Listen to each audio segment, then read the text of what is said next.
Welcome to the Viall Files Special Forces Reunion Edition. Before we get to the finalists, we want to talk to you about this episode's sponsor, Mint Mobile. And it's a good time too, because Mint Mobile is running their best deal of the entire year right now. And if you have been thinking about switching, this is literally the moment. They say what doesn't kill you makes you stronger, but that clearly doesn't apply to your wireless provider. Make the right choice and make your everyday life easier. Mint Mobile is offering unlimited premium wireless for just $15 a month.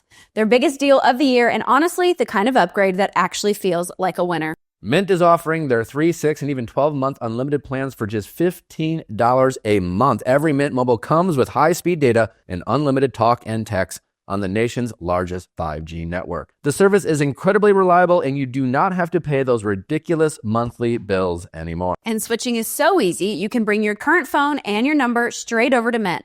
No contracts, no nonsense, no one trying to upsell you at the kiosk in the mall. So yeah, if you've been considering Mint Mobile, this is their best deal of the year. And it's happening right now, unlimited for $15 a month. It's kind of hard to beat. Make the winner's choice. Get them premium wireless for $15 a month. Shop Mint Mobile's plans at mintmobile.com/VIALL. That's mintmobile.com/VIALL. Limited time offer, upfront payment of $45 for 3 months, $90 for 6 months, or $180 for 12-month. Plan required $15 a month equivalent. Taxes and fees extra. Initial plan term only. Over 35 gigabytes may slow when network is busy. Capable device required. Availability, speed, and coverage varies. See mintmobile.com. You're crazy.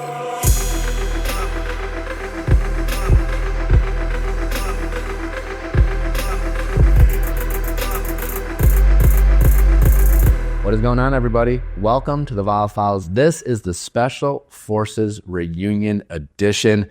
We couldn't be more excited to be with you and our finalists. Really excited to be with you guys. We are filming here in New York. We'll hear the sounds of New York throughout this episode, probably. Congratulations to all of you guys for making the finale. So let's just give a big round of applause right there. You did it. We have obviously a great lineup. In the back, we have Andrew East, Kody Brown up front.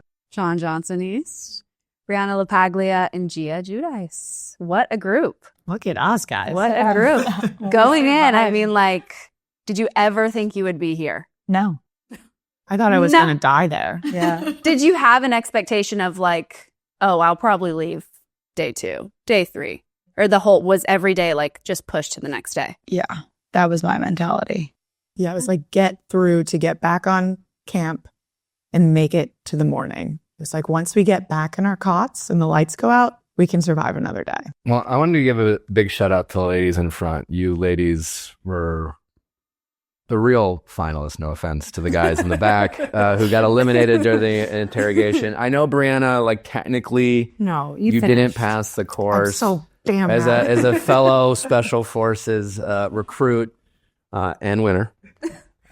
Just saying. Period. Just saying. I felt you got screwed over. There was a lot of rule changes, I feel. I felt like they were changing some rules because we were watching the finale and you were like, I'm part of Special Forces. And I'm like, yeah, no, this is... She did it. She did it. This I is the thought it time we're supposed to the final, do like, it. because when I watched your season is one of the only ones I watched, and I remember you have to find that breaking point Yeah. to say it, and I was like, okay, feels like it's almost over. It might be the time to say it, but I guess I didn't listen to the rules. It's whatever. I made it far. We had a briefing right before we got sent out to do the trek. Mm-hmm. And all I remember is Rudy, the very last thing he said is, things are different this time.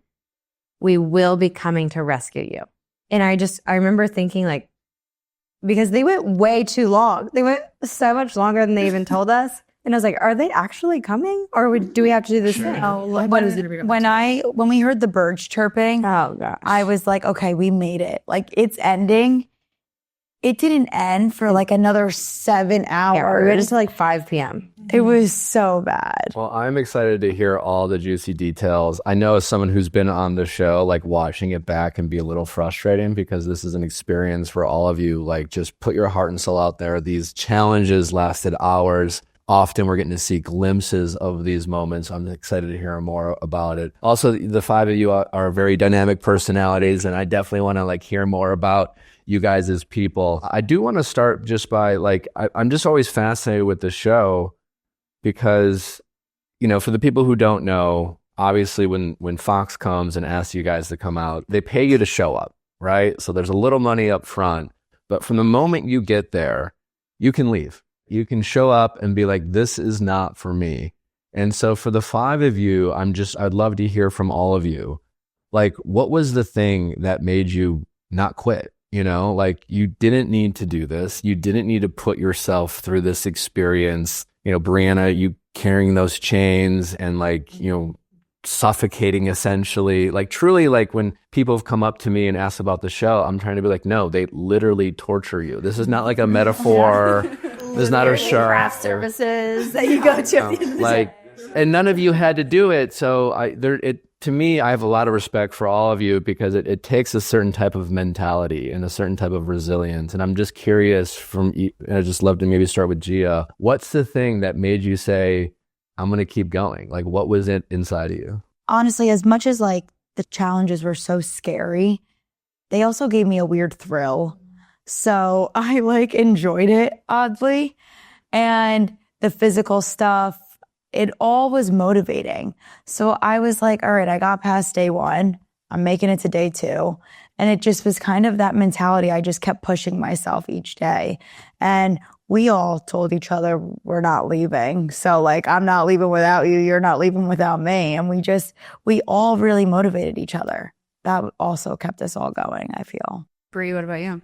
I don't know why the hell I was there, but it was great. It was amazing. But I think after each day, you truly felt so proud of yourself. And I don't know if you can feel that anywhere else, like going through literal torture or like the physical things that we went through, and just the mental game of it, like getting over your biggest fears in front of people and doing it while people are screaming in your face. You feel so proud of yourself. And it's just like kind of an adrenaline rush. So at the end of every day, I was like, holy shit, like that was just a really good feeling. Like I'm going to sleep happy with my performance, even if I did cry the whole time.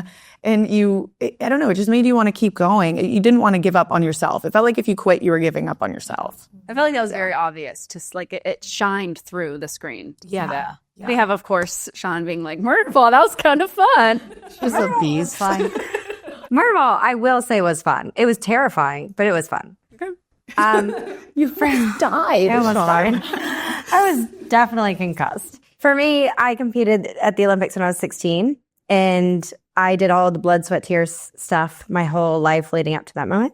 After the Olympics, from 16 until, honestly, Special Forces, I used the Olympics as an excuse to never have to commit to anything again.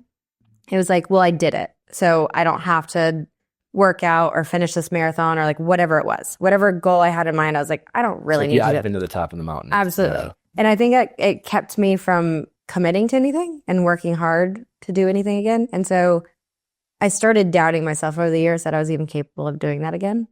And now having 3 babies and wanting to be like an example, I wanted to prove it to myself that I could. So showed up and didn't give myself an option. I said, this is 10 days. It's not 1 or 2. I just said it's 10 days and I'll see my babies in 10 days. Wow. Damn did it, girl. Andrew? Damn did it. Honestly, so you watch the past seasons. When we got the invite, we watched the past seasons, and it's all this once in a lifetime stuff. You're like, oh my gosh, this is so cool. Like, this would be just so fun. I would pay to do this stuff. And then, Shawn and I get to do it together. And so we're making these like memories together, having all these experiences together. And I went in so confident that I was like, I'm going to dominate this thing. I'm going to do so well in this course, because I thought it was just physical. And that's like my only hobby is fitness, which is, so sad because I'll talk about that later. But That's also so false. Last time I talked, you said you're into philosophy. Yes, he has a doctorate. Okay. anyway, so I show up and I was like, oh man, so quickly humbled. And you realize that you can get legitimately injured. I cracked the rib. My nose got busted up. And you're like, wait, this is dangerous. Like, they're Kody, just, it's not worth it. It's not worth it. It's dangerous, man. And they're having you jump out of a helicopter and they give you brief training. It's like a little training. It's 15 minutes. They give you no training. It's 15 minutes for each thing. 5 to 15. Oh, man. Each challenge is just 5 to 15 minutes of instruction, and then you're supposed to pass. So that was the biggest thing surprised me when I did it, because like, for anyone who's done TV before, if you're doing anything remotely dangerous, there's always like this long ass safety course. Yeah. It's very detailed. And this is like you have DSs 500 yards away, waving their hand, and another DS is like, watch that, do that, and you're like, all right, you're up. And I was like, what? It should have the most training and there's the least. Is your heart So like our jump? I think so. This is a timed event. But I loved it. I love the approach to life of like make yourself comfortable being uncomfortable. And so I just like you're in this place with all these new people, and it is such a unique environment where I feel like we're really bonded. You know what I'm saying? It's like I feel like I'm bonded with you and the other people who have done the show. It's like no one else knows what that thing is like. So it was really fun, and I'm glad I did it. What about you, Kody? Sheer curiosity. I wanted to see what the next day had. I felt like I was paid for 10 days to be there, so I was going to be there for the 10 days. And I wanted to see what the next thing was. What do you mean by like the next thing? I just like, what's the next challenge? Because what would happen is we'd go through a challenge, and I agree, Murder Ball was absolutely fun. 110-pounder takes me down, a former wrestler, and I'm giggling. Sure did. Because it was, wasn't I giggling when you took me down? I was just, it was funny to me. After that, She was mad. after that event, I'm in the vehicle with Mark Estes, and I'm like, dude, in what world? I was just marveling. I just tackled a pro football player. I was geeking out just a little bit, even though I didn't know anybody before we got there. But I was geeking out on the mere experience of the elation of having done it and survived. And like, I'm going to run this, I'm going to do this, I'm going to see the next day. And it was just sheer elation. The damage is that everything that happened would haunt me till something else happened. And so I've been haunted ever since the interrogations. And I need something new to get that out of my PTSD system. Leaving Shawn in the building didn't over the trump the interrogation. I tried to come back for Killing him, Shawn? but Billy wouldn't let me. Episode 7 was really my crash. So. I will say, we were both miserably awful. It was just as much me as it was you. I mean, taking the hostage in as y'all are like putting on your gas mask, and y'all are just like, He wasn't coughing. He never coughed. It was a massive failure. And as Billy would say, I was a flapping chicken. Also, you didn't get to see the actual 20-minute screaming session that the DS had towards us after that. Not 2 minutes like you saw on TV. It was like a lashing. 30 seconds on TV. Yeah. It was, I thought Billy would take my number right there. I thought 4 was going home. Right there. I failed that so badly. And I felt like I had led Shawn, in a sense, into the depths of stupidity. I mean, because that's where we were. And I'm back going to Andrew, dude, I got your wife killed. Sorry, man. It was just like, I expected that number to come off of me at that point. Adding to that, kind of to your guys' point, I know, again, being a part of it and watching it back, this is such an intense experience. These days are hours long. These challenges are so intense. And then you watch it back, and it's a TV show. There's multiple stories they have to tell, squeezed into an hour. So there's so much the audience doesn't get to see. I just love to have you guys kind of riff a little bit on, because I'm sure when you're watching it back, this is a very personal experience that you all had. And I'm sure watching it back, there are a lot of moments of like, well, why didn't we get to see this? And I'm sure just personal moments where you all felt like very proud of yourselves, or you can't believe you overcame something. And I would just love to hear just moments throughout reliving the experience of things that we didn't get to see. I'm so shocked they didn't show the suicide workout where we all almost died. Oh my God. And it was my fault. Can you set the stage for us? Yeah. So we walk up this mountain. It was Mount Everest. Like it was peaks to peaks. It was doing the rope challenge. And you guys saw me kind of freak out on the rope and say, like, I can't see. Like the GoPro was like going in front of my eyes. My help. guy was like so mad. And then he's like screaming at me. And I was like, I cried that whole time down the mountain because Foxy was so mean to me. It was like a 3-mile run up to the wires and like a 3-mile run back down. Which they did not show. No, that's the stuff they never really show. Me, Bree, Jesse, we all were like almost dying. We almost left. Yeah. So we get down and they go, some people on this course like to be disrespectful and not respect the course and not respect the DS. And I'm standing there like, this is, yeah. Are you talking about me? Yeah, like, I'm so sorry, guys. We have our Bergens on. We start suicides up and down this mountain. It's up right. and down. 200 yards? Yeah, it's about 100 yards one way and then the other way. And so they suicide, they just keep rotating us. And then they'd say, hey, winners are rewarded. So I smoke past Randall and Andrew. And then it's like, psych, next time. You smoked past him? It was kind of a cheap shot. No, but he smoked past everybody. I wanted to just beat an NFLer to the end. And so I just snuck past him. And then Q goes, psych, next time, and run back up. So never try to be the winner because it might not pay. It was just over and over and over. Yeah, and then they would throw in lunges and then plank. Bear walks. Or whatever. It was just anything you could think of. And like, there were multiple times where me and Bree would look at each other and just be like, are we quitting right now? It was probably 15 laps. And that was horrible. Like, crying. I felt so bad because one, they were all running because of me and this was all happening because of me.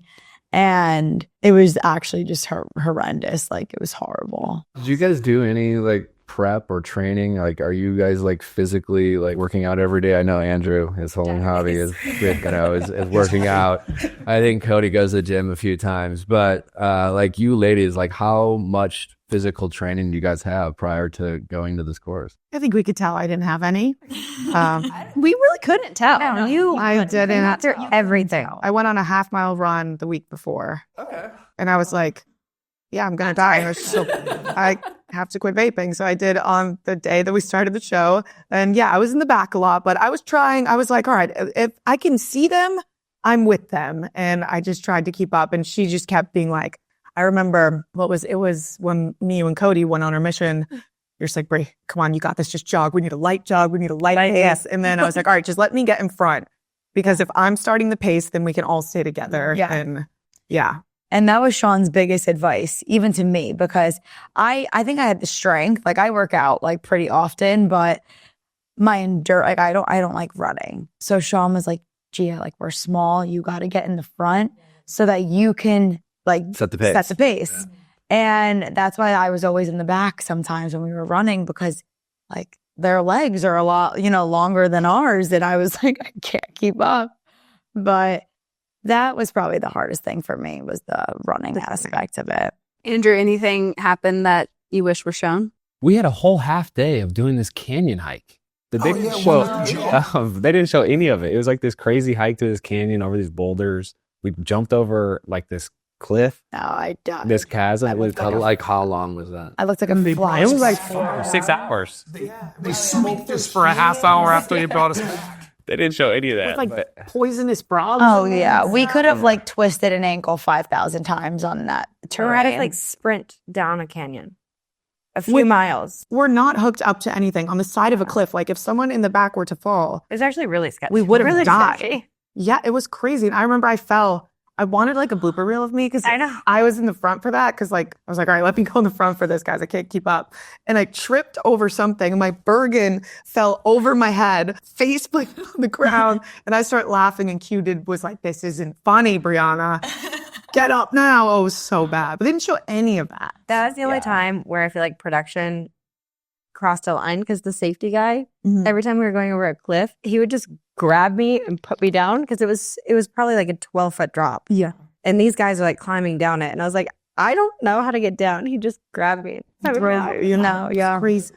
We had to jump from like cliff to cliff that day. Oh, yeah. I like almost cracked my kneecap. It was bad.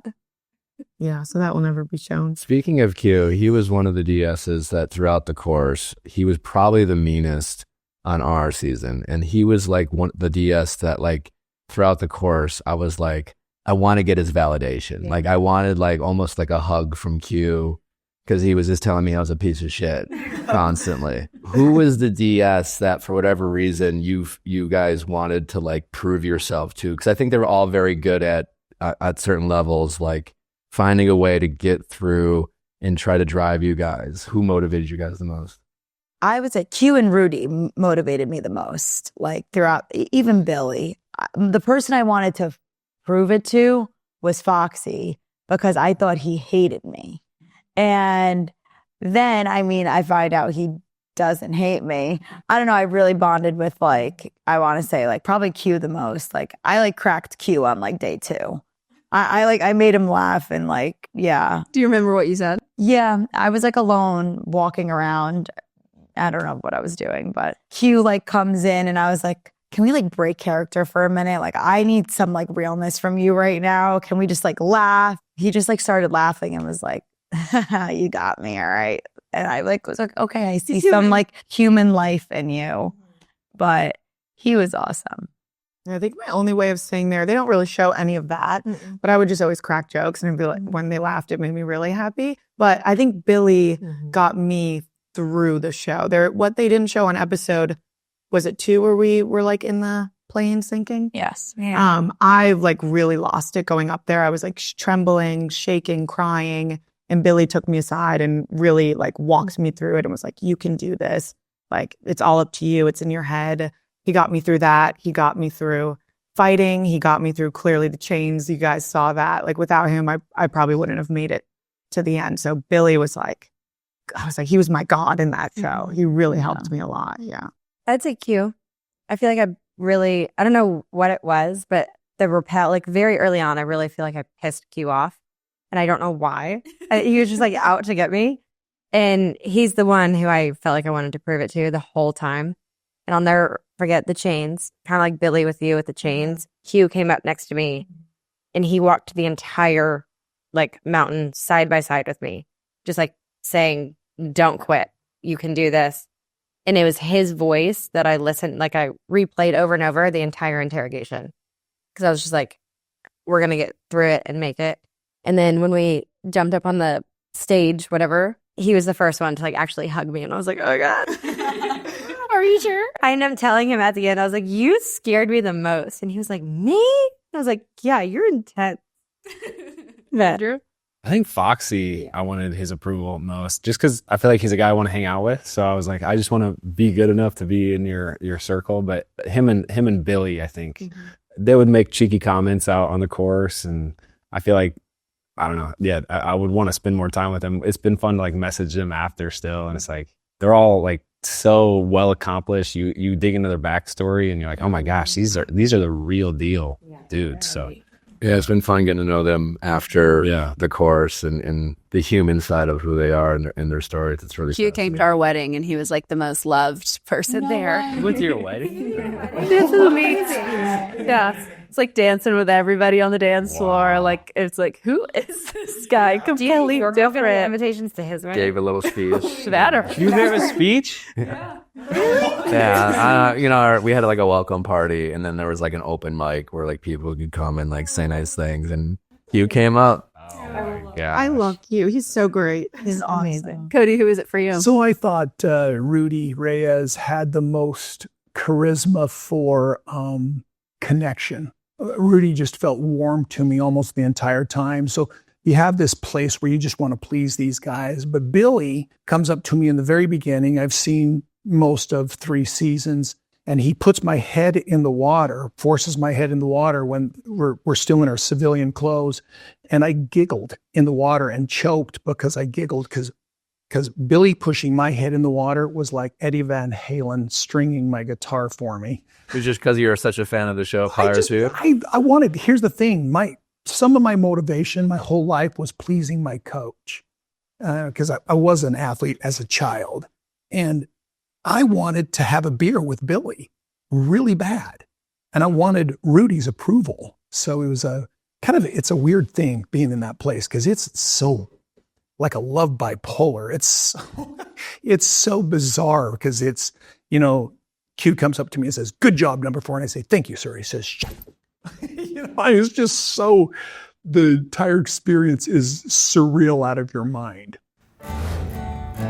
Let's take a quick break from the reunion to talk about our episode sponsor, Mint Mobile. Does dealing with your wireless feel like a gauntlet of challenges from a drill instructor? Well, at Mint Mobile, they believe your wireless coverage shouldn't be a challenge. At Mint Mobile, they believe your wireless coverage shouldn't be a challenge. Mint Mobile is offering unlimited premium wireless for $15 a month. That's their best deal of the year. Mint Mobile's best deal of the year is happening right now. Get a 3, 6, or 12-month unlimited plan for just $15 a month. All Mint Mobile plans come with high-speed data and unlimited talk and text on the nation's largest 5G network. You can bring your current phone and number over to Mint. No contracts and no nonsense. Avoid the gauntlet of hurdles that is finding a wireless provider and go with the best and easy choice with Mint Mobile. Get the premium wireless for $15 a month. Shop Mint Unlimited plans at mintmobile.com/VIALL. That's mintmobile.com/VIALL. Limited time offer, upfront payment of $45 for 3 months, $90 for 6 months, or $180 for 12 months plan required. $15 a month equivalent. Taxes and fees extra. Initial plan term only. Over 35 gigabytes may slow when network is busy. Capable device required. Availability, speed, and coverage varies. See mintmobile.com. Getting into the interrogations a little bit, Andrew, I thought you would crush this. You can talk to a brick wall, and you got in there and you froze. We were like, Andrew, what is this? What happened? You glitched. I can't live in this web of lies. I was just not made for that environment. Oh my gosh. So it's like they have you make this alibi story. And then I also didn't understand. I just couldn't make sense of it. They were like, okay, the other team doesn't exist. Act like they're not even here. So then they're like, are you married? Yes. Is your wife here? I'm like trying to tell I just The U.S. Honestly, what they didn't show, it was funny because in some ways Fox will make me look better, or maybe all of us look better in certain ways, but maybe worse in others. But I didn't even give them my real name the first time. They're like, "What's your name?" And I was like, Dean. I just wasn't good at it. Yeah, I wasn't good at it. So Drew just can't lie. That's it. Shawn, did you going into that, were you like, this is where he's not going to do well? I mean, neither of us have ever been in that position before, so I didn't know. But even when he got taken off the show and they pull us back out into the square, I didn't believe it. I thought they were just trying to mess with me. They're like, "Do you notice your husband's gone?" I'm like, "Oh, okay." Yeah. I'm sure he's in the stress positions, whatever. But when I left after the show and I got to see the psychiatrist and stuff, and the psychiatrist was literally giggling. And he said, "I have never seen someone so bad at lying." And it was honestly just the most endearing and beautiful thing. You got off a show because you're so bad at lying. You're just a good guy. You're literally just such a great human. And to see you glitch on the show, even dunking us, your moral character was in such a painful place. It was just sweet. I'm like, oh, babe. The show's Also, guys, me and Shawn were not screaming underwater. No, they done You guys weren't screaming. Okay. I don't know what those sound effects were. We need someone quick to scream into a mic so we can place it over. This is great. Yeah, no, me and Shawn were at that point, no emotion. No. Life was sucked out of us. Was this crazy or ridiculous? I was like, that's not us. This show's revealing. It's interesting. You see yourself in these situations that you never think you'd be in. And I feel one thing that was revealed to me is, maybe I'm not the brightest in the bunch. After I watching myself live, I'm like, maybe I gotta take I'll do an IQ test. I think it's more, obviously, it's an incredible stress. You guys, again, literally being tortured. I feel like I need to emphasize that because we're a culture that just kind of exaggerates things. But it's the 10th day of no sleep, pure exhaustion, emotional, stress testing, and you could see how delirious all of you guys were at that stage. So I think you're being a little hard on yourself. In Andrew's defense, there's this thing that happens with the interrogation where we've been told to create a lie, and then they bring the truth back to us. They start reading off of tabloids and telling me my life. So I'm like, you guys already know everything. So I just went silent. Because I knew my disposition is a little chatty. I was going to give something up if I talked. So I just quit talking. I didn't know what else to do. Well, so in your defense, y'all were like, guys, we're travel influencers. And then Kody, you're like, I'm a podcaster. Like, what? I think he was like only thinking about Brie in that moment because he like asked Brie what she does. So then I was like, well, there we go. No, well, that was part of our cover. We're podcasters. Podcasts in the wild or something like that. Influencers in the wild. Influencers in the wild. Okay. Yeah. So I'm like, I'm a podcaster. I'm here to check the place out. Pretty much the same thing. Another thing about what I enjoy about this show is, and the DSs talk about this, but I don't know how they're educated, but they clearly understand psychology and reading people. And as soldiers, obviously it's very important for them to adapt. And then in your guys' kind of one-on-ones with all these DSs, they all had some very interesting feedback. Like Andrew, I think yours is really interesting, also in a very endearing way. But like the criticism of, in a way that they felt like Shawn was almost holding you back because your emotional and mental energy was not only like getting you through it, but like this protector energy you have with your wife. I'm just curious, like, what did you think about that, watching that back and having them, say that about you, and how did you interpret that feedback? I feel like it's easy when you get feedback to think, that's not true. And then the more I've thought about it, I'm like, that's fascinating.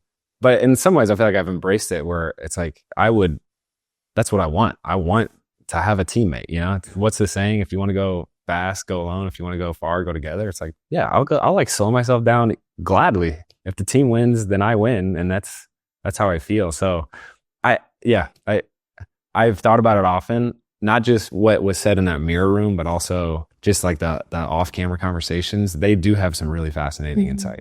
Brianna, when you told me you were going on, when you sent me a message and asked me what I thought about it, I thought you're going to go very far. I mean, obviously you're famously kind of known for turning down a large sum of money from an ex-boyfriend, and for reasons like you didn't want to just, have him control you, essentially. I just don't feel like people appreciate the level of resiliency, or just like there's a determination and a belief in yourself to be able to turn down that type of money. You're obviously independently successful, but every one of you have to bet on yourself, right? Like, to be in this in this position to survive this course, you really have to have this sheer belief in yourself. And do you see that? And do you see what I see in you? And like, where do you think that comes from? Yeah, I don't know. I think these people sitting here have helped me see that about myself for sure. I self-doubt myself a lot, but I also know like my worth, and I come from an amazing family and I don't come from much. So I've always bet on myself, and I have created such an amazing life for myself all on my own. So, I mean, with turning that money down, that was just never a question. Like, it's always just, I've got myself, that's all I need. And the show, I think, really just like exaggerated that for me and showed me, damn, okay, girl, you really can you can do everything. And you can, do it like, you can be a badass, but also be vulnerable and like cry a lot on the show and be honest and not try to like fake this tough persona. Like, yeah, this show really taught me a lot about myself, and also all of them, like with the positive affirmations that they give me. Cause I do, like when we talk about the show together, even when we're at dinner, I'm like, I can't even watch it. Like, I feel like I did so bad. And they just remind me that I didn't. So they helped me a lot to realize that, yeah, I did well. So I think what's great about the show too, because it really is about, like, to your point, even on the challenges, you can fail all the challenges. It's not about how you look doing it. It is about getting back up. It is about surviving it. And it really is a great metaphor for life, in the sense that, like, we don't know what life's going to bring us. We don't know what challenges are going to come our way. but how do we respond? How do we get back up? How do we keep going? It's really just about not quitting. And I think there are a lot of quitters in this world. There's a lot of people who just like give up on themselves. And obviously the 5 of you are 5 people who clearly don't quit easily. Is that something you guys had to find in yourself throughout life, or is that something that's always been a part of who you are? Nick's preaching today. Yeah, your questions are amazing. I'm hyped up. Just doing his thing. I just want to add to you, because I said this and I said it. You have to like internalize this and know this. But I told Bree this as a mom to a daughter. It brought me to tears on the show, hearing your story and like watching it and like watching it back. But I've said this: we cannot always protect our kids, and our daughters are going to have heartbreak and they're going to have disappointment and they're going to fall down. And I just hope that our daughters have like resiliency you do. Because like you doubted yourself through the whole show, but you kept getting back up. Not to set, like go off on a tangent, but it was amazing. I love you. Thank you. Amazing. It was really cool. This is another thing I wish they showed. Like these 2 girls specifically, I feel like started off and there was like Gia, multiple times you said, I can't do this. I'm done. I'm out. And then like your evolution and the amount that I think you saw that you were capable of doing was so cool. It was like so much fun. That was one of the highlights of the show for me, was just to see, oh dang, these people are finally like seeing themselves as other people see them. Yeah, I think the cool, like what you were saying, the cool thing about the show was like maybe I didn't come in at my strongest, but as the days went on, I think like we got stronger. Like I got stronger as each day went on, because I mean I was in Italy the month before. Like I was just not prepared for this at all. I felt like some of the DS, once your mom left, they kind of were like, she was holding you back. Like now you can really go far. Did you feel that way also, or not? In the moment, obviously, no. Your mom leaving, it was abrupt. Oh, totally. She did not give me any warning. And they're like, now fight. Yeah, no, literally. And when she left, we actually were in a car alone together, which never happens. And we had everyone was there basically still. So we were in a car alone. She's just like talking, but we talked about this in general. She's like, when I leave, do you want me to wait for you here in Morocco, or should I go home? And I'm like, no, just go home. Like, what are you going to do here? Just like, if you tap out, go home, whatever. I didn't think she was going to leave right there. I mean, like, this was just like hypothetical. Like, we were talking about this the past 2 nights. Like, okay, when you leave, love you, I'll see you home. But yeah, no. And when she left, I was like, that's why like I started crying. Like I've had no idea. I was so shocked. It was abrupt. I mean, it was also like everyone's jaws, I think, were on the ground. They were like, surprised. But it was also valid, like as a mother to a daughter, Shawn, I'm sure you can like attest to this too. Like, I don't need to see my daughter fight. No. And it was funny because as she left, she told Fox, she's like, you guys fucked up. And she was like, and they were like, why? What my mom said to Fox, you should have made my daughter fight first, then me. That's how they played it on Special Forces, but that's not actually how it happened. My mom's number was called first to fight. Then that's when she left, because she then was like, okay, you're going to fight after me now, and I don't want to see that. But like, if I fought first, my mom probably would have jumped in, and it probably would have been like even better TV or like, who knows? So like she said that to them as she left, and they were like, oh, you're right. Like, shit. We had a chance to interview your mom not too long ago, and it was a great experience. Obviously, she's a legend in the reality TV community, but that was shortly after I had found out that you had won. And again, like obviously being a part of this. Did she tell you? Secretly? No, she didn't. Oh, because she's been doing this like recently, she'll like see someone and be like, do you want to know a secret? But don't tell anyone. And I'm like, you can't do that. I mean, I can see why she wants to tell everybody. I mean, like, yeah, being a part of this fraternity, I always tell people, like, of all the things I've done on TV, this is the only thing, like, I'm proud of being a part of. Other stuff, it's cool to have done, and, it's fascinating, and we have stories to tell. But, your family obviously has been on TV over the years. They've been wrapped up in controversy, all while people love you.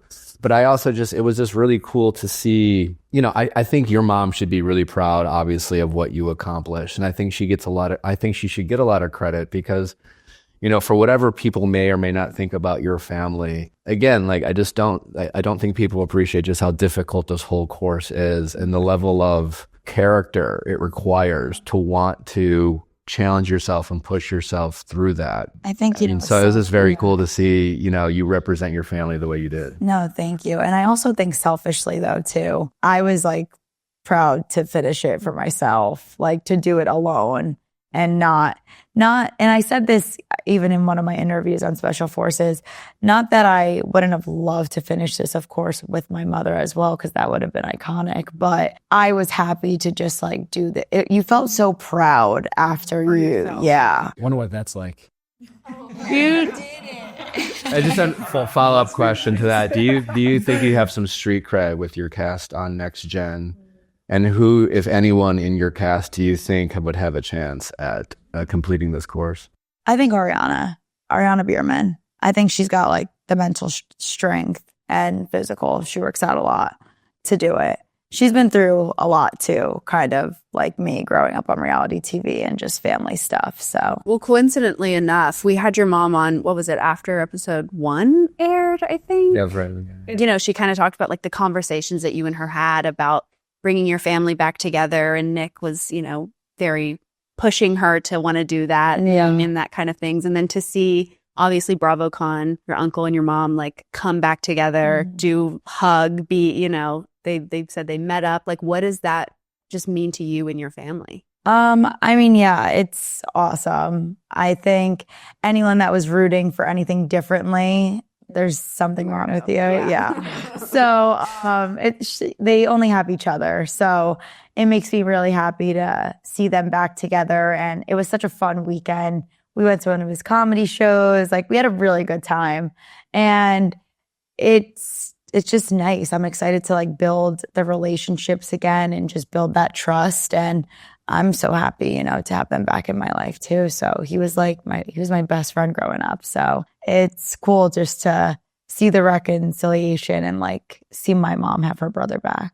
Brianna, well, first of all your letters, it's always like an emotional moment of the show. And yeah, it's just like I got teared up watching you guys have that bond. It was really the way you guys are looking at each other. I mean, I really admire you guys both, and you're great role models for like what a couple should be and how you guys are teammates. I was like, they're so in love. It was great. Yeah.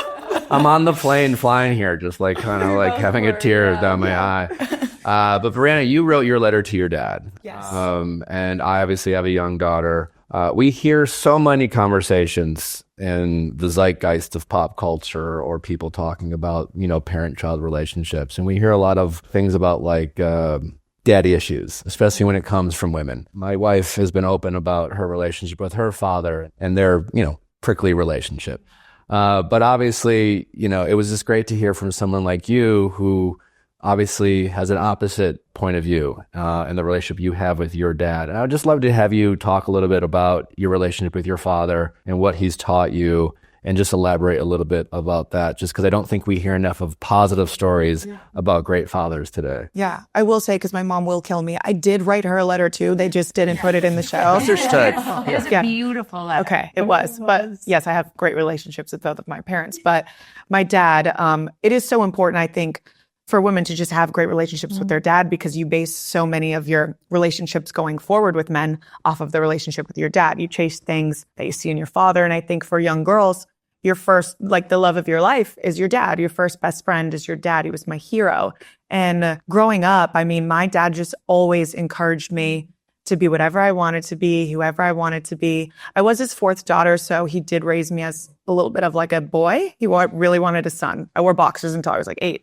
I was confused. But he put me in football, but he was always just so supportive of anything I wanted to do, even if I was bad at it. And he was always so open to hearing how I felt about the world, about guys.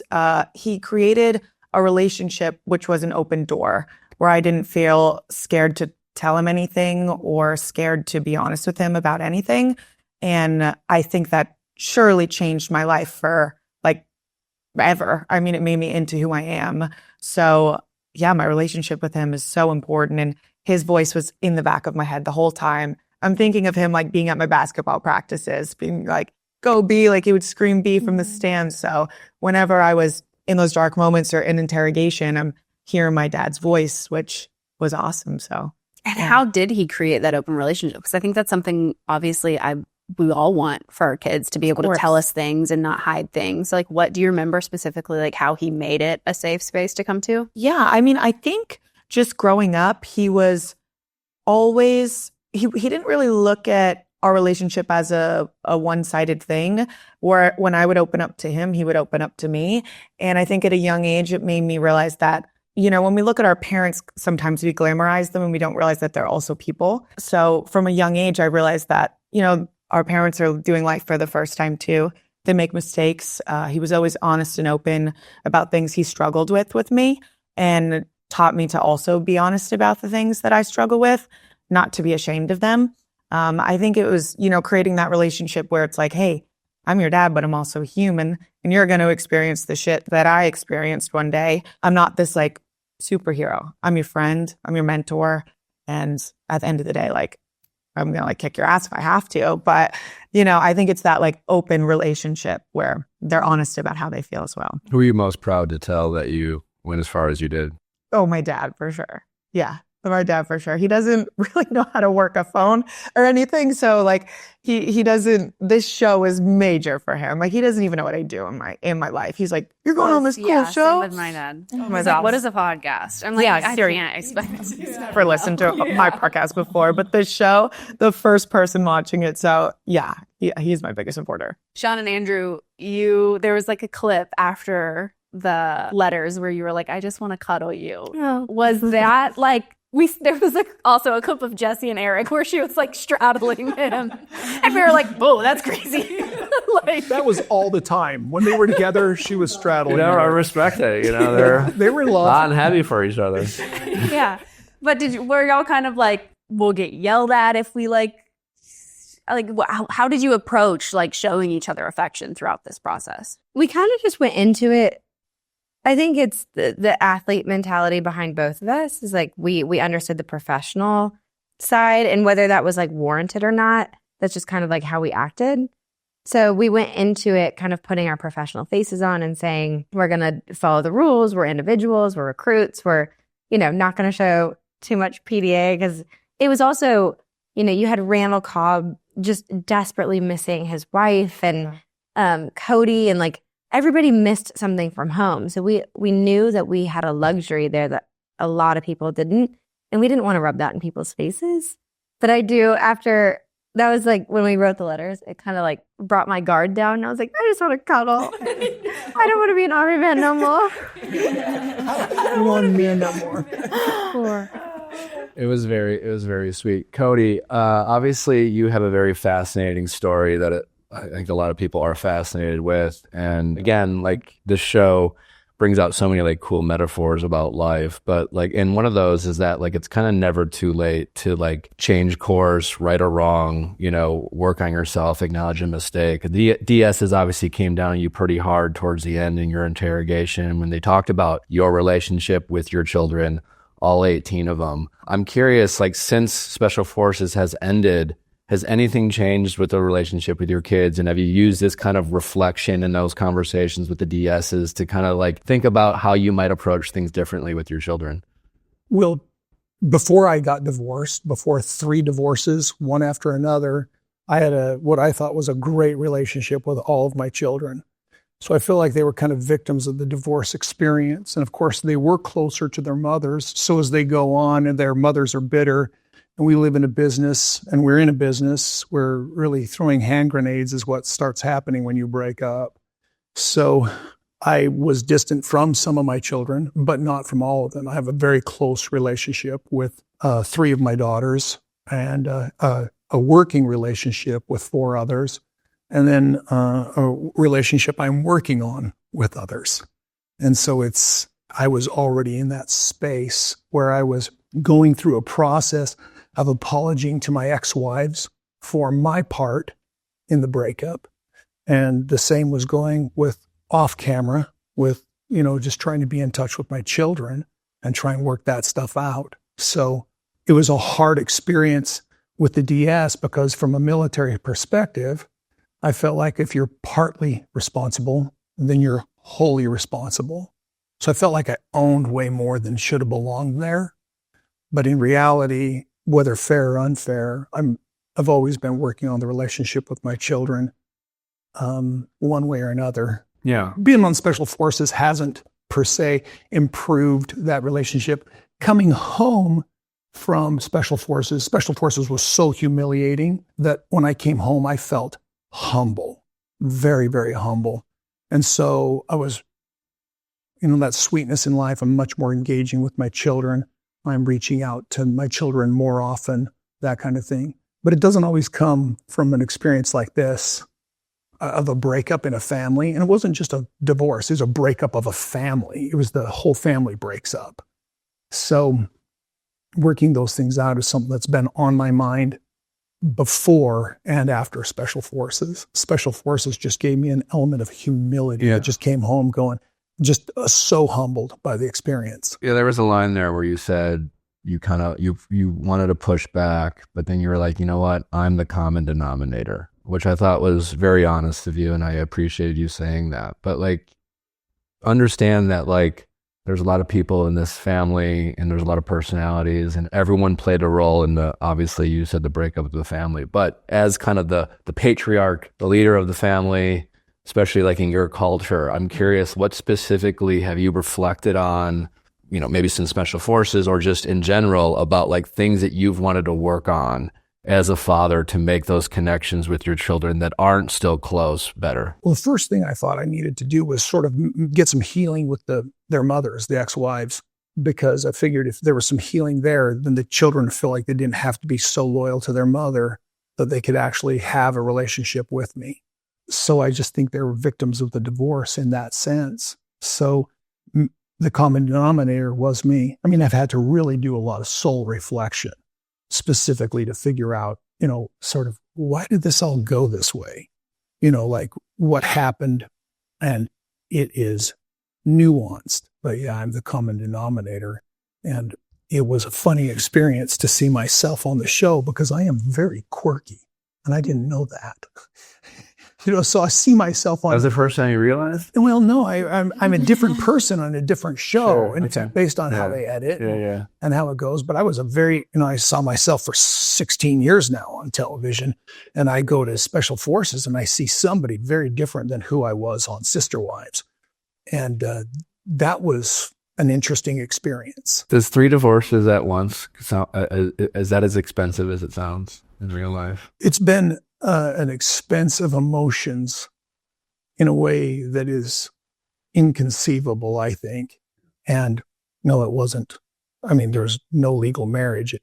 It was only expensive in paying for kids. When you say there's no legal marriage, My wife is the one who has the legal marriage. And so they weren't a legal marriage. We were together for 25 years in a spiritual marriage. When they since went and said, one wife remarried, 2 other wives went and got the divorce through the church. But there was no legal marriage. So, and they all made more money than me. So there was no alimony to be paid. Okay. You kind of said in your interrogation that you were offended by your children. Do you feel like your kids owe you anything? This isn't a venue because it is so nuanced. This isn't a venue where I'd prefer to talk about that. It's that I believe that I need to make or heal things with my children. And I believed that healing things with their mothers first would work better.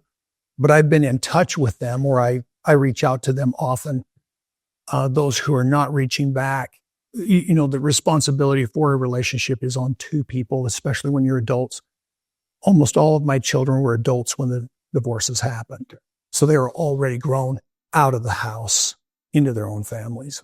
You mentioned on the show, I think Andrew asked a very nuanced question when he asked you, like, what are the pros and what are the cons of your lifestyle, which I thought was a great question by Andrew. And I think you said that, like, I hope I'm quoting you correctly, but you were like, I wouldn't do it again. I wouldn't do what I did. I'm assuming you were speaking more about the polygamous lifestyle. Yes. Could you, and I know it's nuanced and I want to respect, obviously, your privacy, but also just like reality TV is famously challenging for relationships. There's a lot of relationships. I'm sure Gia has had a front row seat with just friends and colleagues, and just like that universe is drama, right? You're getting people to open up, and most people in relationships, you want to, like, Nelly and I, we're in public figures, but we talk a lot about protecting each other, protecting our relationship, and that matters most.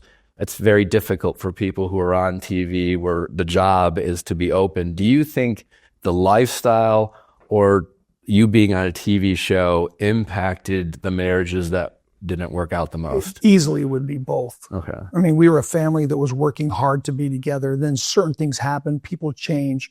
Your bodies change. Your thought processes change. Your children grow up and they leave the house. And that leaves you in a state of wondering what is going on. What is the relationship that you have with your spouse after your children have left a home?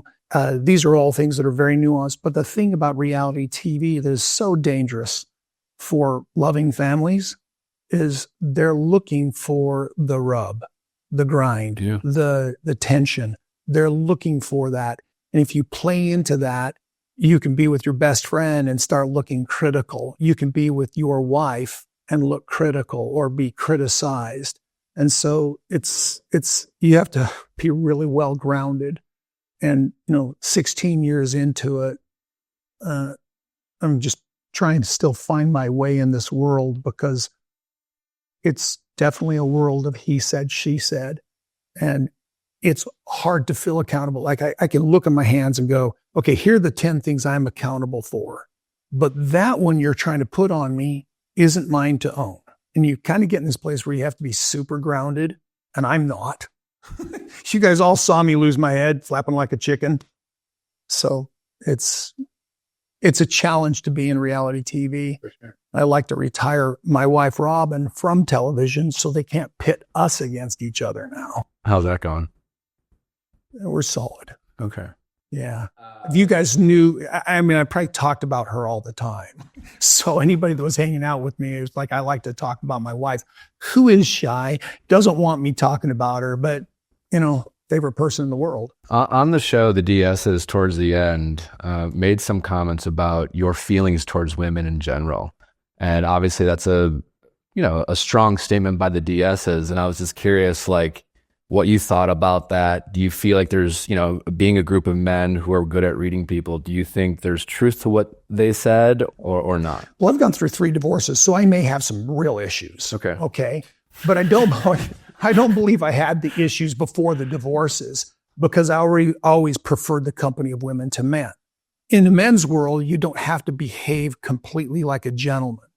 But I used to be very good about constantly talking about what was appropriate around women, because I was always around women and I preferred their company.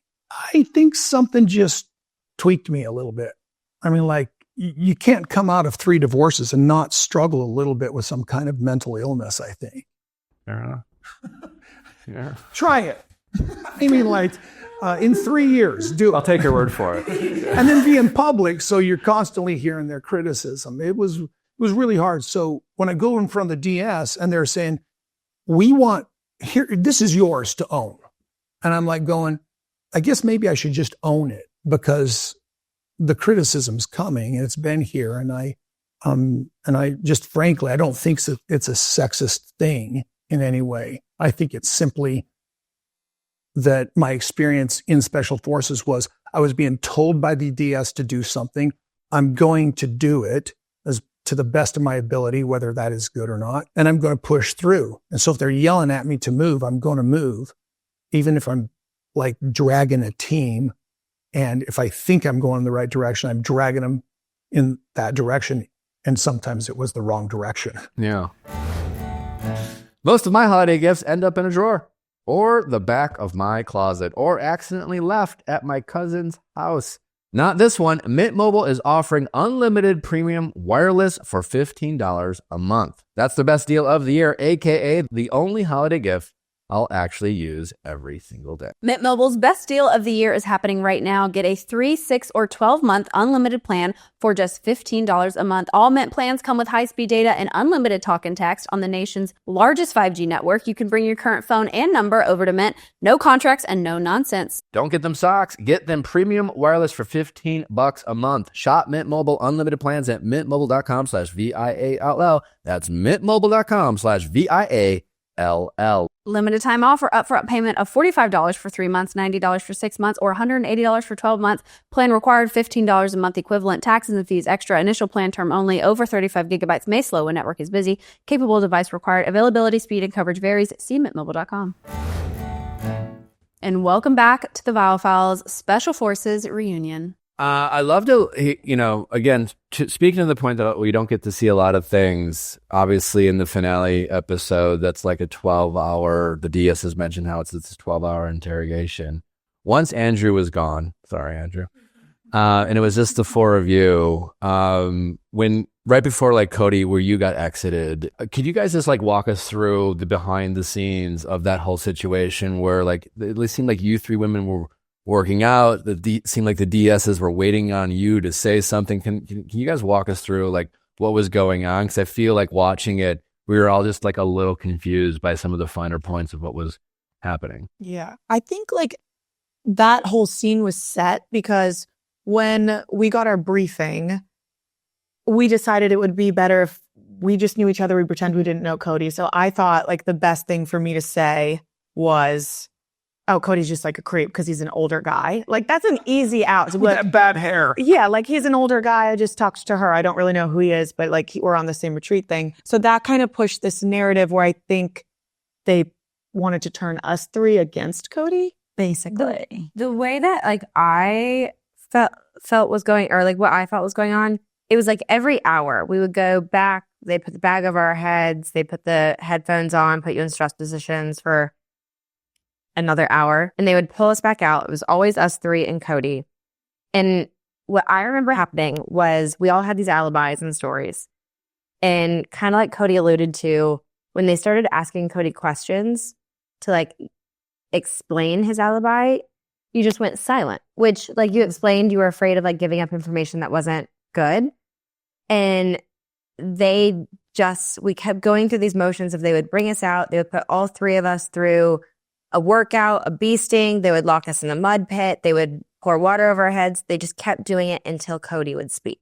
And I think playing the game, not understanding how the game worked, truly any of us, you did a great job of staying very silent, which... But they didn't ask me a question. It was like, and they're going, hey, we're gonna beast your ladies until you talk. And I'm like... Did it ever like... No, it never occurred to me. No, it never occurred to me that there was. They never asked. I don't remember them asking me a question. And here's the problem: the premise of that experience was built on deception. And when I sit down with the big guy, Lurch, I don't know what to call him. One of them. He was a billion. Oh, yeah, I wasn't sure if you're talking about like. Yeah, man.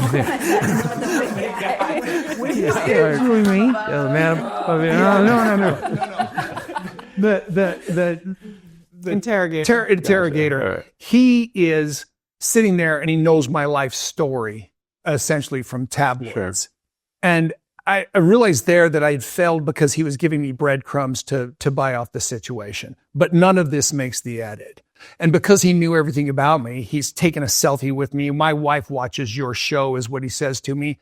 And it's just this big setup. And all of a sudden, I'm not supposed to lead anybody home. One of the rules. Don't tell them about home. Don't lead them home. And don't lead them to the special forces. Don't tell them what we're doing here. So these two rules, well, he already knew everything about me. So I was like, I can't say a word. I think it was also, though, Kody, they were trying to like give you an out and give you a way to like maybe redeem yourself and look better. So like as we were like maybe like going through our hell of like working out, squatting, holding the bags. And not having to watch. Yes. Yeah. Like it should have been, oh, girls, give me your give me your sandbags, or I don't know what you could have done. I didn't know what they wanted. That was like, the thing. I don't know what you could have done, but they were like, in the episode, how they were kind of portraying the finale is like, they wanted you to do something to like make our pain stop. And were you just scared that you didn't do anything? I was literally in a fog, Yeah. going, what am I supposed to do? And the only thing I could think to do was stay silent, because I don't want to reveal them and I don't want to reveal me. So how long were they being like tortured for while you were watching? I don't remember. I mean, at first it was we were being tortured It was like, together. like they showed a glimpse of it. Like we also like, because like when you saw Brie come back out, Did you guys get zip tied out in the Jesus position? nah, That was just me. Oh, that was me and Kody. We got zip tied like we were like nailed to the cross. After they poured the crucified. After they poured the water on us. That was after they poured the poop water. They put our blindfolds back on and laid us out. And at first, I remember being glad it was sunny, because the breeze, evaporative cooling, I started to chill. Yeah, and then they poured water on our bags over our head. no, that's crazy. But like we were like, A little waterboarding. when we were like the last challenge, when like we had to like lay down in that mud pit, like when we were all out there with Kody, we had to roll in that mud, like water than then roll in the sand, like boots filled with over and over and over again. It was water, mud, sand. So we looked like a cookie, like a crumbled cookie. Like we like. Remember when they told me to? Do you remember when they told me to go through the water, dunk yourself? And it was by myself. Is because I was so covered in mud they couldn't see my face. So somebody in production was going, we need to be able to see Kody's face, or number 4's face. So I'm dunking myself and coming out of the water. And then the place is hot and it's dry. So evaporative cooling. I was afraid my teeth would start chattering, and that would give them one more thing to harass us about. But when we're standing there, they're beating on the ladies, and I'm sitting there. I do not know what to say. I do not know what to do. They're not asking me a question. They're just telling me that they're going to beat them until I do something. And I'm like, what the? I don't know what to do. I literally just was stonewall as long as we can, because we're supposed to be rescued. You're pretty physically good shape for Insane. a man of your age. Age is But like, honestly, you were competing with NFL players, and they're just past their physical prime, maybe, but you're in your, 57, 58? How do you do it? I don't know. I was like, I'm enthusiastic and optimistic, and I live at 7,000 feet. So I did train. You did train. Oh, if they'd have called me 10 weeks before, 5 weeks before, Kody brought a bag of supplements the size of this couch to the show. So you're tuned I out. didn't He even didn't let me take the bag with me, though. Cody, I did you take anything? Like, what peptide should I be taking as I get older? That's what I'm saying. Like, Some stuff for not, it wasn't ADHD medicine, but I had some stuff that was nootropics. I had a nootropic package, and the doctor let me bring it, and all it is vitamins. And I said, I have ADHD. Can I have this? And I hadn't been diagnosed yet. So I'm like, I got ADHD. Can I keep these nootropic packaged? And then I had a caffeine supplement, and then I had vitamin D, and all vitamins. I mean, and then I had something to help me sleep as well, because I was like, I'm not going to be able to sleep. And I was mouth guard and tape for my Yeah, mouth. you did have I mouth tape tape. my mouth every night. you had a nighttime routine. I had a nighttime routine. I was always going to sleep after. didn't even give me my everybody deodorant. else. And then I had to get up I'm 57. about that. So I got up 3 times a night to go to the bathroom too, and only 2 times because we didn't have enough sleep. So Did you have, like, I remember for us, they told us we couldn't go to the bathroom by ourselves because soldiers have, who is your, in the middle of the night, I found a hole in the tent. He would pee in the barracks. what? In a water bottle. Well, no, hold on. We had the dressing room that we only discovered after being there for 5 days. Right next to my bed. Yeah. So. Yeah, listen, I didn't pee on the floor. Well, you also weren't drinking a ton of water, so I can imagine. No, but he would pee 3 times a night in the barracks. No, just In the corner of the In a plastic. either in a bottle or there was vent holes, and lots of dry sand. It'd be dry in 5 minutes. You peed On the floor in the barracks? No. Come on. I'm a gentleman. Nothing that I did was going to gross you out as long as you didn't see it. Right. Gia, did you bring chapstick? Yeah. Your lips look so moisturized. Every time I saw you. Should have stick a bottle for this big. I look great all the time, too. You did look really good on the show. Well, the one time her hair looked bad, and Dia said, fix your hair. Yes. And that was like when we first got there. Yeah, no, I was on Accutane like during Special Forces. So I was like, we're going to be in Morocco. Like my lips are going to fall off. Can I please bring Aquaphor? And I was allowed. So that's why it was so funny. Like everyone, I see constant TikToks. So they're like, this is not sweat. Like, why is Gia glistening? Like, were you rubbing it like all over your face? Let's get that Aquaphor brand deal. Right? This was all stuff that supplements everything was stuff I negotiated with production long before we even got there. They told me I could bring my own food. Oh. I mean, That like, feels like cheating. well, no, because I didn't bring his own food. Very, very strict diet. You guys knew I went hungry a few times, right? Everybody did. It's specific to me. Well, let's not waste our time with me giving you the description of it, like detail. But it's specific. It's aggressive. Yeah, it's aggressive because he didn't eat pepper. So like, it was like, there was still. We didn't need the food we were served. any bread. What was the most difficult meal you guys were served? Because I'm a bit of a particular. We have to pick one. The chicken steak sausages. Never ate dinner. I never ate dinner. I only ate breakfast and lunch. Our worst dinner that we had multiple times towards the end was like blended carrots. It was supposed to be soup, but it was literally just blended carrots. And then these sausages that were like this big, and they were straight white, like as white as your shirt. And that was it. I had to gag down Yeah. the food. We would just eat bread. We would shove bread. We would put jelly on. And the bread was as hard as a rock. Was there anyone who the food didn't bother? You just went. I mean, we started getting. You and Tom. the jam was great. The jam was the best part. I could drink that. I thought the oxtail was great. What's that oxtail? When did we have that? The beef.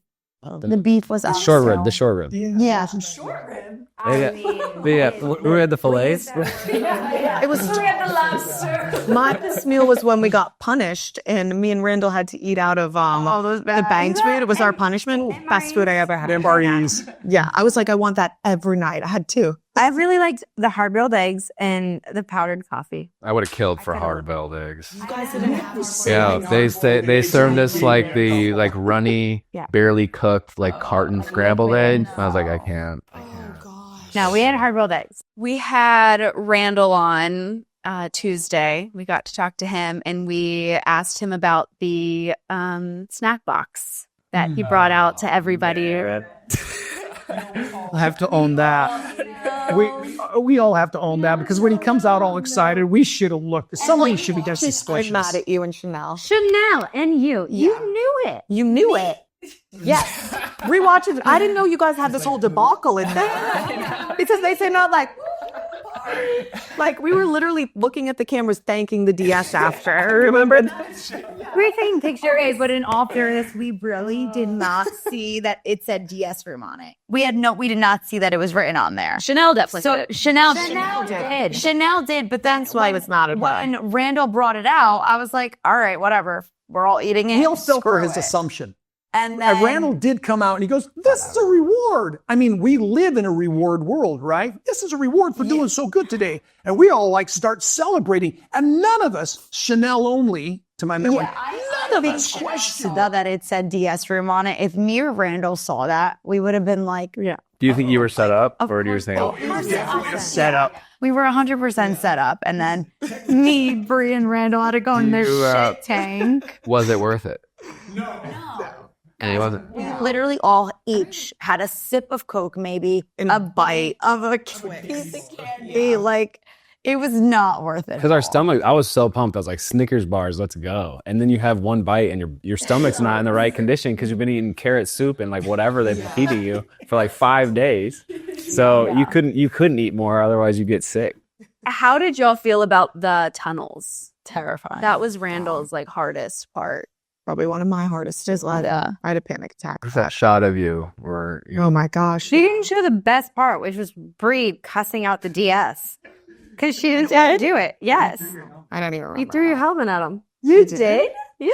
I don't recall this because I was like full blacked on out. panic mode. Like I don't know if they showed it. They really didn't show me freaking out, but I posted behind the scenes clips. I was like trembling. Ravi, thank God, got me through that tunnel. I wouldn't have probably made it past that episode without him. But yeah, I guess there was a moment where I was like, I can't do it if this goddamn helmet is on my head because I was so overstimulated. So I was like, all right, threw it. But like Rudy also, he really pushed me to do it. They wouldn't let me quit, which I was like mad in the moment, but I'm really, really grateful they never let me quit. Yeah.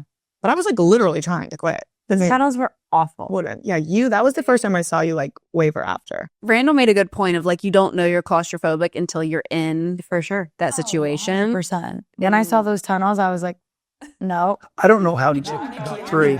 Or like I don't Hunter, know. like so big. No, the fact that you guys maneuvered, I was freaking out. Like we were freaking out. We're so tiny. We actually fit. And that's why like when Johnny tapped out that challenge, I was like, this is the end for me because now that he just freaked out, like this is not good.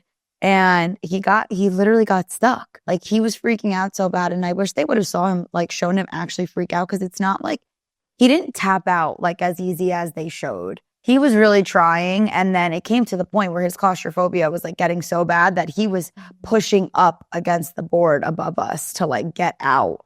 But they had like boulders holding these boards down. So it wasn't, like, you couldn't just lift up the board. In the buried alive at the end thing, who was hyperventilating? It played some like Were you like panicking breathing when they put the board over you in the mud? No, I was actually like pretty calm. Wow. Oh, they might have. No, I was actually very happy. I was like, we don't have if you're relaxing, you're just like don't go for a few hours. Yeah, I thought I was going to freak out. That's why I was like, this seems a little much for me right now. And then when I laid down and they actually put it over my head, I was like, whoa, maybe this I course was going to take a nap. I was good. Did you fall asleep while It you was were- like, wow, maybe this Wow. course is like doing things because I'm pretty calm right now. Shawn and Andrew, I'm curious. I mean, again, we spoke about like the letters and just your guys' relationship, and I just open up to any of your cast members, but who kind of watch you guys connect. But how do you guys make your relationship work and the way that you do? I love the way you guys talk about your relationship as teammates and things like that. Now and we have kind of the same kind of dialogue in our relationship in terms of, I feel lucky to have someone to do life together with, right? And it feels great to like have someone who really feels like a teammate. But has that always been a part of your guys' relationship? And where do you think as individuals that kind of mantra comes from? I don't know if we're the right people to give relationship advice, but Shawn has this what's the tattoo on your forearm? Grace Shawn? with humility. Grace with humility. I feel like she embodies that so well, where she is the most talented, capable, incredible woman I've ever met. And she does all that and crushes everything, but does it with such humility that it like leaves room for relationships or room for me to like, support her in whatever way. So I think I would say like humility is a big part of what I've learned from Shawn. And then, I mean, we've been married for almost 10 years and we've had a lot of good things happen, a lot of tough things happen. We've been through marriage counseling, premarital counseling, done all the stuff and tried to get outside perspective too, because you can get all up in your head. So, Sure. Which was another benefit of the show where it's like, you got all these other outside perspectives. And I feel like I got to see Shawn in her elements on this show where it's like, oh, she's a boss. And I usually, like she was a boss. So it's just cool. Yeah. Like we've got to do a lot of cool things together. But I think the best result of that has been that I've just like learned all of the beautiful nuances and gotten a higher resolution of all her wonder. I would say we're each other's best friends. We've been together since 2012 now, married almost 10 years. And we just agreed really early on that we would approach, this is going to sound unromantic, but approach our marriage and our relationship like we did athletics, with as much like intentionality in protecting it and taking care of it as we can. And we just always know that the stronger teammates we are in life, the better parents we are, the better business people we are, the better friends. And we work really, really hard to protect our marriage at all costs. Whether that's, things have felt strange in a phase of life where we're like, maybe we should go see a marriage counselor to see if we can do this better. Or, even talking about this show, we talked about this show for weeks before actually going on it, just saying, is this worth it?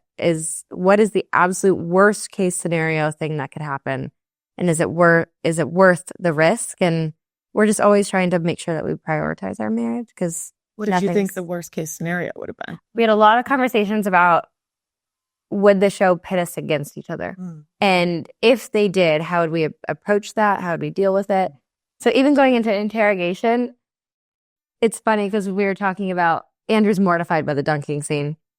He's mortified that he decked Bree, so he apologizes every day. And he mortified that he She was the nicest human I've ever met. So sweet. I think it was the first time we felt like, oh yeah, this is it. This is the show trying to get in between us. And so it didn't even faze us, and it wasn't a question because it was like, you can't shake it. But yeah, he's just my best friend. I love how you guys talk about, the hardships of your marriage, right? And I think you said on the show, you guys choose each other every day, because I really think that's what it's all about. I mean, so many people, it's like they fall in love, they decide they're going to be together, and that's supposed to be it, like destiny or fate. And I love the way that you guys talk about it. It has to be intentional. You have to wake up and decide to prioritize your partner, because last week was last week and today is today. So I love that about your guys' relationship, and I love the example you guys set. So I think it's great. In your questioning, Shawn, they called you robotic. Yeah. Was that shocking criticism for you? It was shocking that it was criticism at all. I was like, isn't that what you want? You're like, wait a second. I had... They're like, we want to see your character. And then it's like, but you yell at me if I say anything. I remember after that interview, walking into the Vegas, I was so confused. I was so confused. I do think the farther I get removed from the show and seeing how different the DS approach each person, seeing their wisdom with like psychology and finding the weak points of people, I do feel like that is my weakness. It definitely comes from gymnastics. We were told we weren't allowed to have emotion, and I learned that as a child. So I do think that's something that they picked up on. I was very shocked that it was a negative. And in my mind, I was like, is it a negative for the show, or is it actually a negative? But it was cool to see and even talk to. I remember when Foxy was walking me back from that interrogation or that, whatever, he wasn't the one in the room, but he was having a conversation with me. And I was like, wait, do they what? All of them? And he was the one who kind of brought it full circle. And he said, why don't you show emotion? I said, well, verbatim, we were taught emotion is weakness, my whole childhood. And he said, but is it really? I really think you should think about that, because we don't see it as one. And to hear that from someone that you respect and idolize, and all these DS are truly heroes, and to see the elite of the elite say the opposite, I think was really cathartic and healing for me. But yeah, it was very shocking. So I was I don't know, should we really nice, and I felt like they gave so much advice when we were in those rooms with them. So that was a point where you could put your guard down and finally listen to them and connect with them on a real note. Yeah, they really knew how to when to push and when to pull back. It kind of related to you, Bree, when I was down really bad. I was hyperthermic, and then when I went in the mirror room and they were doing the bad cop thing, and then all of a sudden Billy switched and he was like, you can finish this, there's only this many days left. And I felt like he believed in me in that moment. And honestly, I don't know if I would have finished if it weren't for that moment of Billy telling me to kind of suck it up and get it together. So it was really fascinating to see how they work. Speaking of Billy, Kody, I want to turn to you. I had the opportunity to have Billy at our show and just have drinks with him and get to know him. And he had told me this story. I think it's in his book, but he talks about his relationship with his children. And there was a time where I think his daughter was, driving him home from the pub, and she just kind of broke down and just kind of talked about the disconnect in their relationship. And maybe it's because I have the benefit of that perspective, having that conversation with Billy. You could really see Billy like challenge you. And it really felt like Billy was was speaking through personal experience. You know, obviously your situation's different than his, but if I could see Billy trying to get through to you to say, you know, regardless of the variables and regardless of, you know, I'm sure you have your side. You know, Billy's came from this, like, I'm their father. At the end of the day, it's my responsibility to make amends. Did you get a chance to get to know Billy's story? And do you kind of see that POV of like whatever's going on with you and your kids, that like, as the dad, it's my job to figure out a way to get through and be there for my kids? Yeah. So I don't know Billy's story at all. Interesting. And so I'm going into this with like, life is a process, and I'm reaching. And if my hand is slapped when I reach, I wait, and then I'll wait a while and then reach again.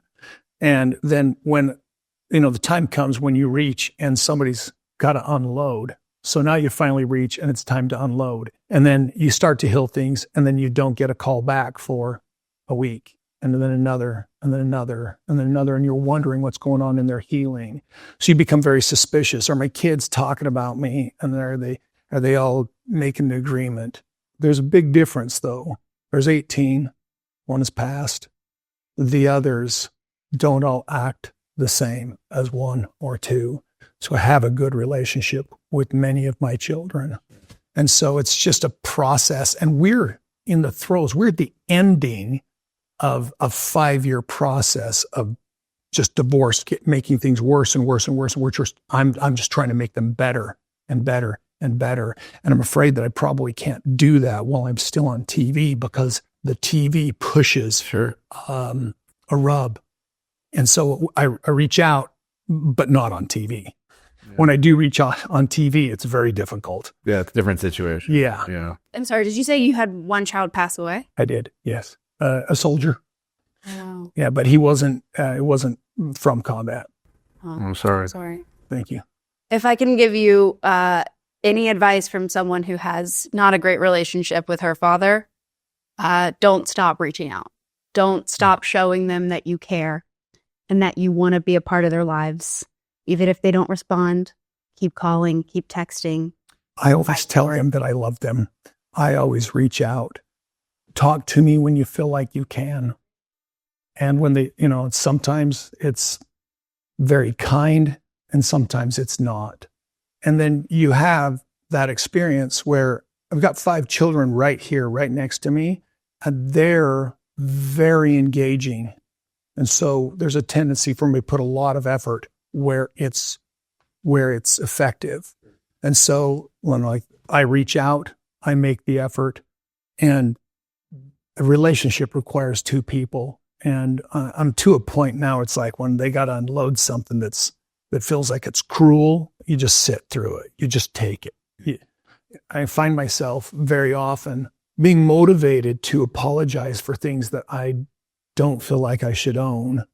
And so it's a debate there as well. And you don't want to invalidate that. You want to accept it and then think about it. And the process is not easy, because it's very painful. Okay, and then there are those who are just not causing any pain. And sometimes it just has to do with the relationship itself. Just to challenge you a little bit, it's not your children's job to keep the relationship. It is your job, being the father. I'm always the one who has to reach out to my dad. Oh, and I don't want to be. No, I'm the one that No, I know. out. But because you're saying that like a relationship takes 2 people. No, but I am reaching out. That is my point, that I am reaching out. I want to circle back because this just got me thinking about Bree's letter that she wrote when we were in the barracks. And I think about, I hope you don't mind me sharing some. No. She's a phenomenal writer, by the way. I think you have a book coming out soon, so check it out. But she shared the story about eating donuts with her dad at like a truck stop. And the fact, like, I'm getting chills thinking about it. It makes me cry thinking about, like, everyone talks about quality time, right? that builds relationships. But one thing that I just think about hearing that story, just like one of these normal vanilla moments and mundane, it's like the quantity time matters too. It's like her just hanging with her dad inviting her to come hang was, I thought, so powerful. And it's like changed how I think about my relationship with my wife and my kids. It's like, I want to just have them like togetherness, is really interesting. The ripple effects I can have. So thank you for that. I am curious, what's the first thing you guys ate leaving the base? Following. So important. I'm flying Emirates on the way back. Yeah. And they feed me caviar and filet mignon on Emirates when I'm flying back. Okay. Emirates. I think it was United Emirates. It's some fancy, it was a giant airplane. Filet mignon and caviar. And it was, maybe I was tainted because I'd been me and Rue were even disappointed in our airport food. Yeah, I kept being like, Gia, there's vapes in here. And she's like, don't buy one. Don't buy one. I'm like, oh my God, stay strong. Andrew and I got to go to this hotel. It was really close to the final, to base. It was like this tiny little, it looked like Aladdin's house. It was, I heard about that. It was incredible.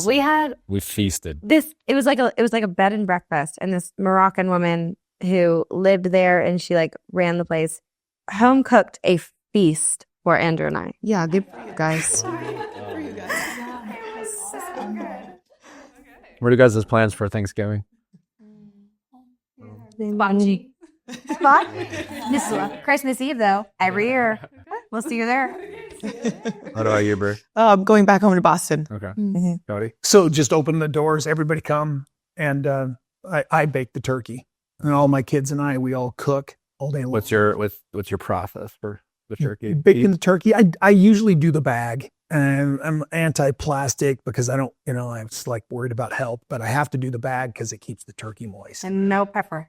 And no pepper on any of my food. Everybody adds their pepper. Brie, how is BFFs doing? It's good. I was telling you guys before, we're recording our last episode today after 5 years. It's coming to an end. Are you sad or excited and ready for your next adventure? Yeah, I'm all of the emotions. It's definitely been a crazy journey. I've grown so much on it. I've grown up on the show. I started when I was 21, and now I'm 26. So everyone has definitely seen me through a lot of different hair colors, a lot of different phases in my life, a lot of different, moments. But yeah, we're just kind of done talking about people. I think we're kind of going our own direction and we've just grown out of it a little bit. But I love Josh so much and I'm excited to close it on a good note. And your next chapter is a book. So yeah. She's actually writing it herself. She's a creative artist. Everyone read this. Well, I've always known that, you write beautiful poems. It's something that I think is well known about you. So the fact that you can also write a book is not shocking. Thanks. Speaking of beautiful poems, Andrew, I was wondering if you could leave us with a subpar sassy poem before we... That's hard. Give him a second to Roses Are Red, Violets Are Blue. I don't know. To rhyme a little. You guys saw I'm not great thinking on my... Can we do a haiku? I'm not thinking all of that. I need a pen and paper for 2 hours. We'll let you think on it. Gia, Next Gen, have you started filming? We're filming right now. Oh. Yeah. Love. We were filming at BravoCon. Okay. I want Brie to come on Next Gen. I think I'm too old, but no, you're not. You're the same age. Definitely not. Yeah. Amir is 29. Charlie's 31. Oh, okay, true. Yeah, we talked about this last time. Yes, she's not too old. I'll be on the next season. I would watch it. That would be fun. Well, I just want to thank you guys for taking the time. It's been really fun to just recap the season and hear all the behind the scenes and obviously get to know all of you a little bit more. So appreciate you taking the time, and it's just been a lot of fun. And thank you guys for listening. Do not forget to check out Special Forces World's Toughest Test, now available on Hulu. Watch it if you haven't already. It's definitely a good one.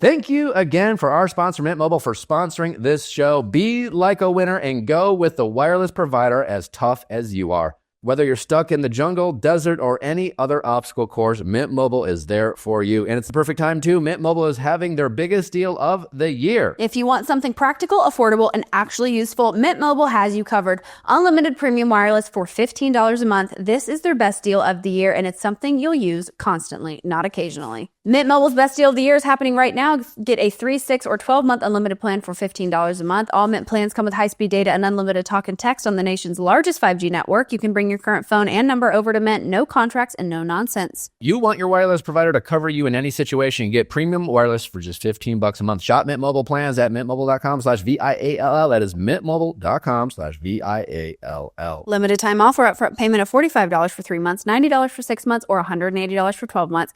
Plan required $15 a month equivalent, tax and fees extra. Initial plan term only. Over 35 gigabytes may slow when network is busy. Capable device required. Availability, speed, and coverage varies. See mintmobile.com.